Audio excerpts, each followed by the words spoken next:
Olá. Hoje a gente tem uma mistura que, à primeira vista, parece meio inesperada, né? Vamos pegar O Labirinto do Fauno, aquele filme de fantasia sombria super aclamado, Adoro esse filme. pois é, e vamos colocar ele lado a lado com as estratégias, às vezes bem implacáveis, de As 48 Leis do Poder. Uma combinação interessante, sem dúvida. A ideia aqui é usar essa lente, sabe, das leis do Robert Greene para fazer uma exploração um pouco diferente das dinâmicas de poder que rolam nesse filme, que é tão rico. Vamos focar em como os personagens principais, o Capitão Vidal, a Mercedes, a Ofélia e o próprio Fauno, navegam naquele ambiente tão opressor. Como eles usam ou ignoram, ou talvez até subvertem essas regras de poder, mesmo sem ter consciência disso. Uhum. Que talvez não sejam tão óbvias na história, olhando especificamente para as táticas de influência, de manipulação, de autoridade e resistência que aparecem ali. Faz todo sentido. Ver o filme por esse ângulo do poder. Preparados. Então vamos mergulhar nessa análise. Bom, começando pelo Capitão Vidal, que é quase um arquétipo da autoridade brutal, né? Totalmente a personificação disso. Essa análise que a gente está vendo já aponta uma violação interessante logo de cara. A Lei 1.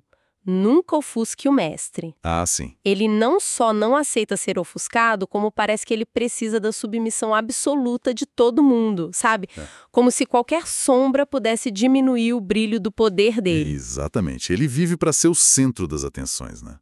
O que leva direto para a Lei 6. Chame atenção a todo custo. É verdade. A forma como ele conduz os rituais dele, a crueldade calculada, o jeito quase teatral de se barbear, de interrogar. É performático mesmo. A análise interpreta isso não só como sadismo, mas como uma performance constante.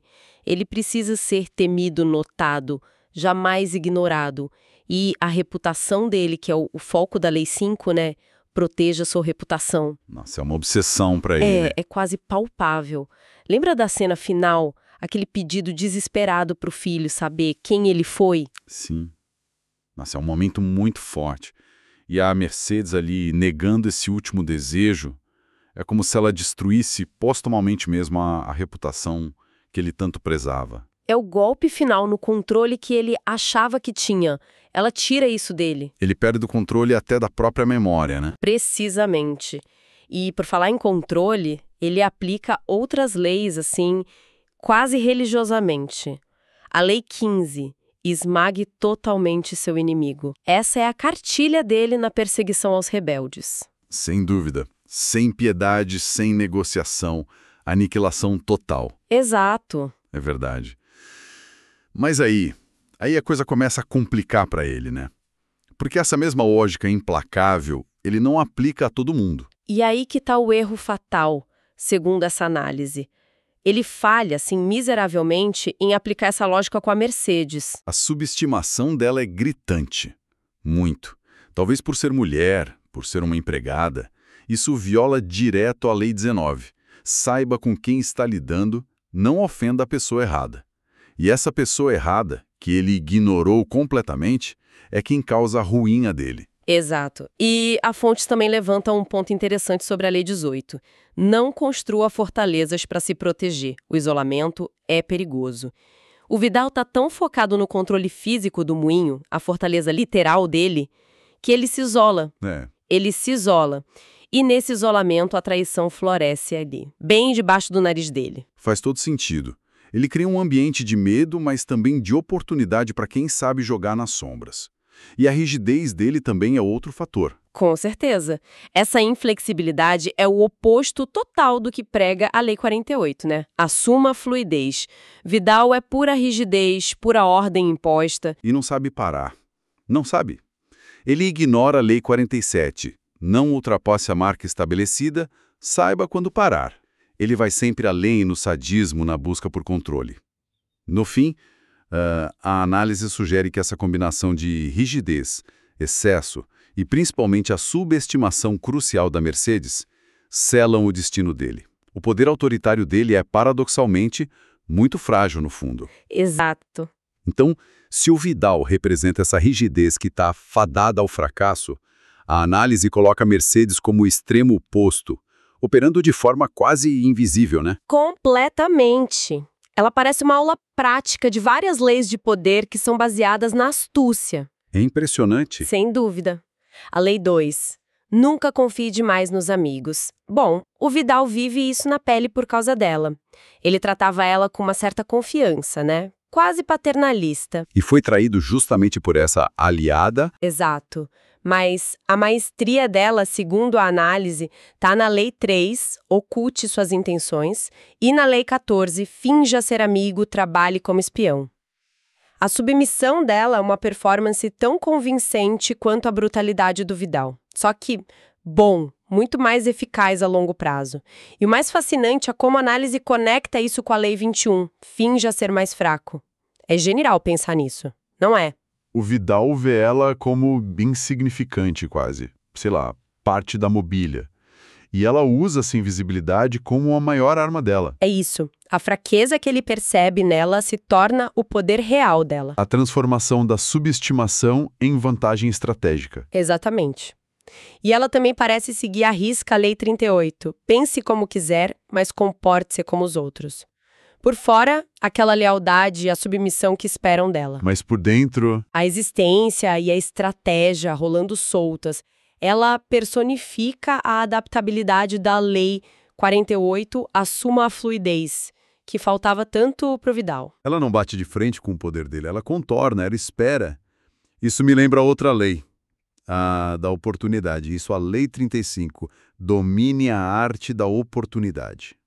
A Mercedes é paciente.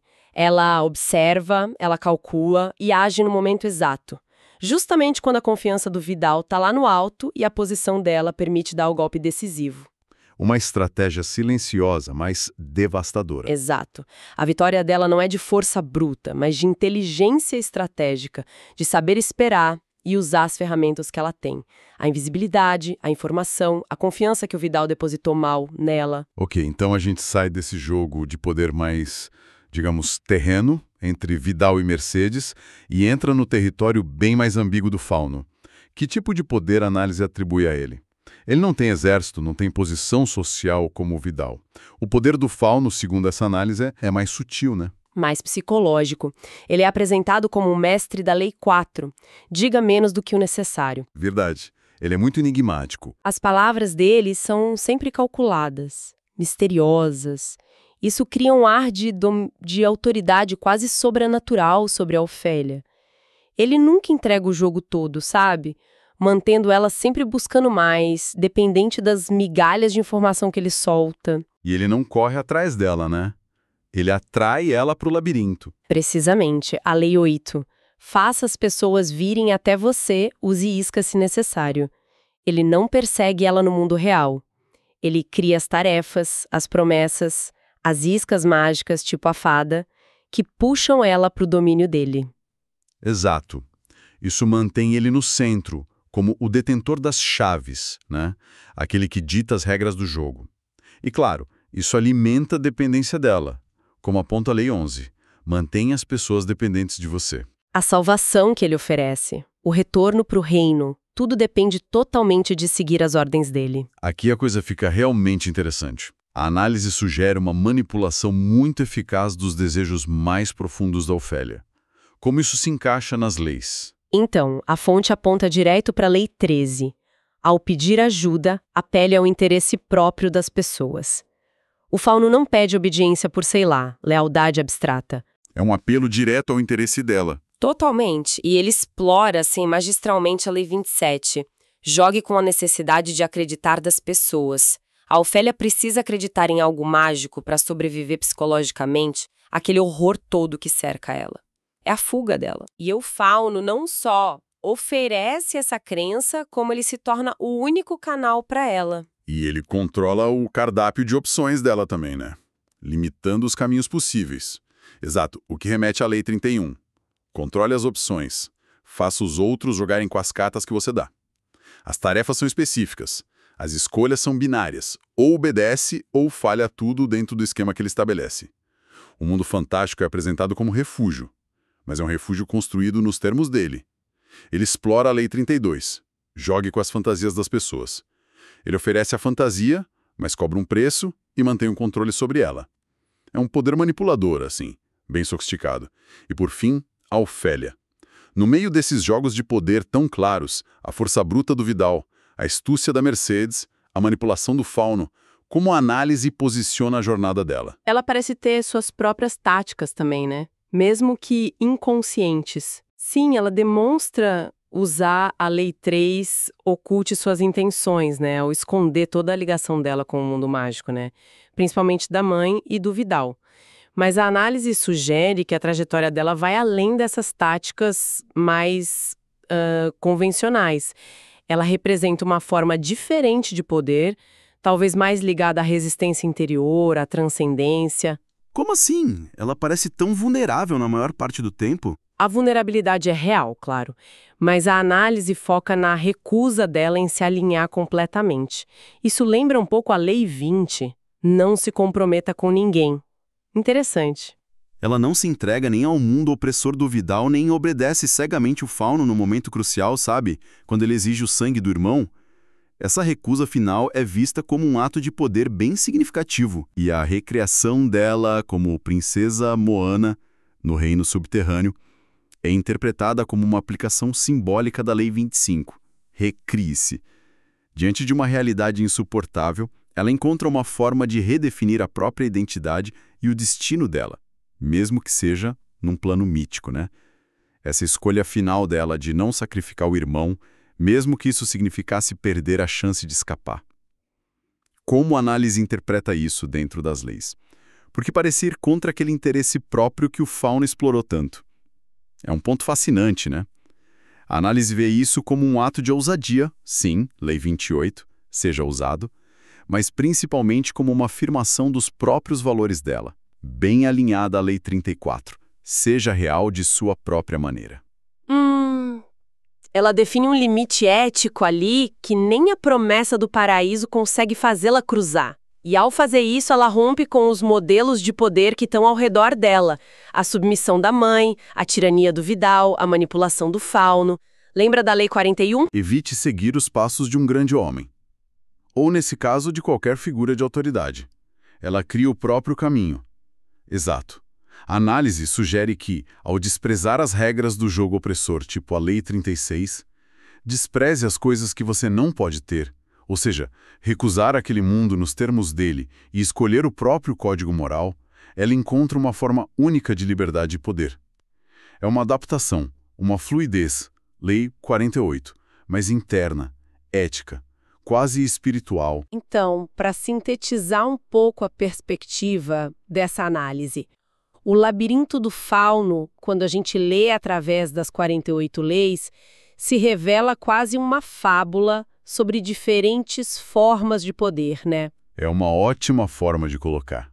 O Vidal é o poder autoritário, rígido, obcecado pela visibilidade, que acaba implodindo por causa da própria falta de sutileza e dos excessos dele. Certo. A Mercedes é o poder estratégico, paciente, que opera nas sombras, usando a inteligência e adaptabilidade para sobreviver e, no fim, vencer. A sobrevivente. O Fauno representa o poder da manipulação psicológica, que joga com os desejos e medos das pessoas, e a Ofélia, bom, ela talvez simbolize a tentativa de transcender o próprio jogo do poder. Através da imaginação, da resistência moral. Isso, da criação de um caminho próprio. É um contraste muito rico entre a força bruta, a astúcia oculta, a manipulação sutil e essa busca por uma outra forma de ser no mundo, mesmo que simbólica. Uau! Olhando por esse ângulo, o filme ganha ainda mais camadas, né? Vimos a brutalidade autodestrutiva do Vidal, a inteligência paciente da Mercedes, a manipulação ambígua do Fauno e essa resistência quase transcendental da Ofélia. É uma teia complexa mesmo. Onde cada um joga com as ferramentas que tem ou tenta criar novas regras para o jogo. Fica muito claro como essas dinâmicas de poder, mesmo num filme de fantasia, espelham padrões muito reais que a gente vê por aí. E isso deixa a gente com uma provocação interessante para pensar, para além da análise do filme em si.